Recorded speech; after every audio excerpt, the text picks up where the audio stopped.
the love that everyone believed in.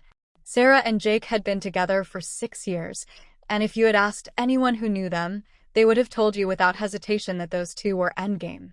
They were the kind of couple that made other people believe in love, the kind that finished each other's sentences and remembered each other's coffee orders and showed up for each other in the small, quiet ways that matter more than grand gestures ever could. They had met in college during a rainy freshers' week when Jake had offered Sarah his umbrella outside the student union building and then stood in the rain himself pretending he did not mind, and Sarah had laughed at him and told him that was possibly the most unnecessarily dramatic thing she had ever seen, and Jake had grinned and said he was a dramatic person and she should probably know that up front. And something about that exchange had made both of them smile for the rest of the day, without quite knowing why. They became friends before they became anything else, which both of them would later agree was the thing that made everything else possible. They spent their first year as the kind of friends who talked for hours and made each other laugh and knew instinctively what the other one needed without having to be told, and by the time Jake finally told Sarah how he felt about her, sitting on a wall outside the library on a cold February evening with his breath making small clouds in the air, Sarah had been waiting for him to say it for 3 months already, and had started to wonder if she was going to have to say it first.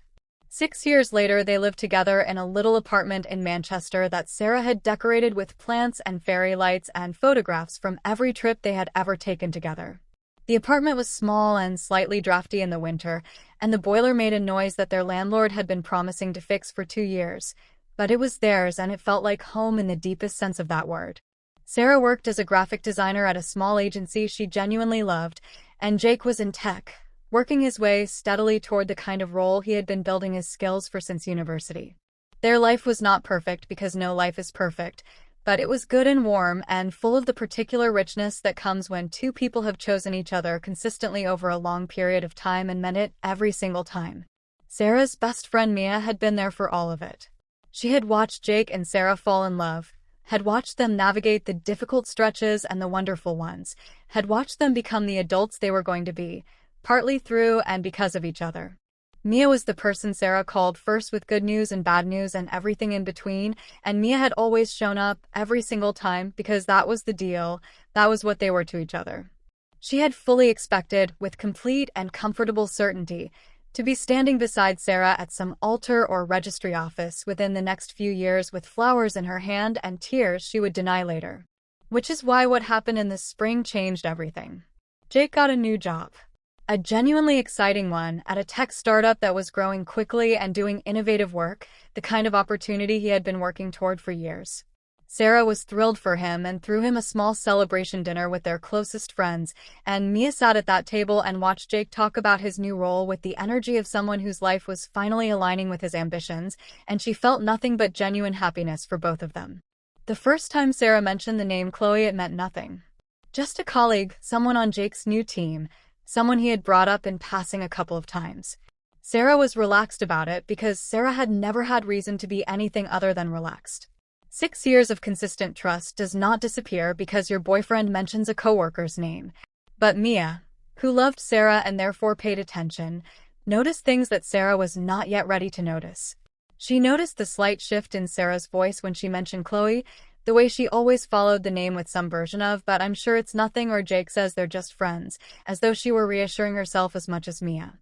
She noticed that Jake was coming home later more regularly, and that his phone had become something he kept closer and more private than before.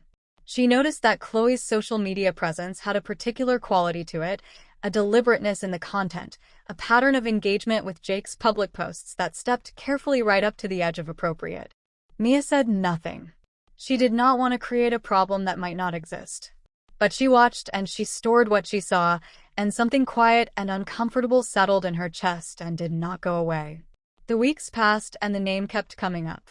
And then one evening Sarah called Mia and her voice was different, tighter and more controlled, and she told Mia that she had decided to say something to Jake, that she could not keep pretending the feeling in her stomach was not there, and Mia told her she was right to trust herself and that she was doing the right thing. Sarah had the conversation with Jake on a Tuesday evening. She was calm and fair and honest, not accusatory, not dramatic, just clear.